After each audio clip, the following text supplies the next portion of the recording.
पहले के टाइम में लड़कियां चोटी बनाती थी बाल को गूंथ करके।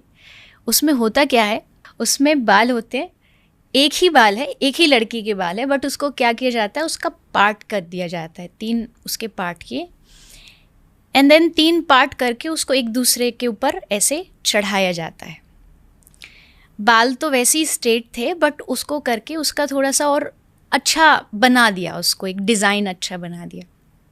राधा और कृष्ण एक है, लेकिन अब उसको और अच्छा बनाना है, सजाना है, तो पहले उनको 2 बनाया गया, एक कृष्ण बने और एक राधा बनी।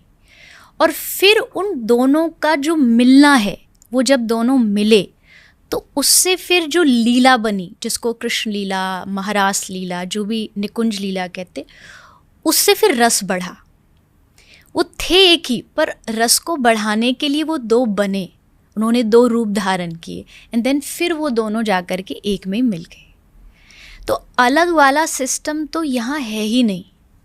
अलग समझना उनको या अलग बोलना उनको, जैसे लोग बोलते हैं कि उनकी शादी क्यों नहीं हुई। अगर इतना ही प्यार था, इतना ही प्रेम था, तो शादी क्यों नहीं करी।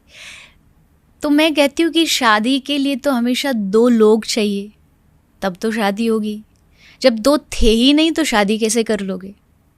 वो दोनों एक ही थे, आप अपने आप ही से शादी नहीं कर सकते, यू नीड अ पर्सन।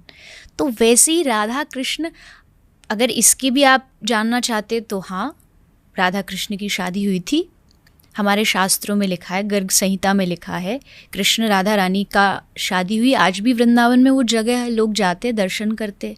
अगर आप उस नज़रिए से देखना है तो वहाँ भी राधा कृष्ण की है।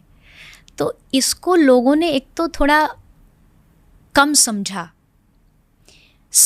नहीं। उसका रीज़न ये कि समझाने वाले कम थे।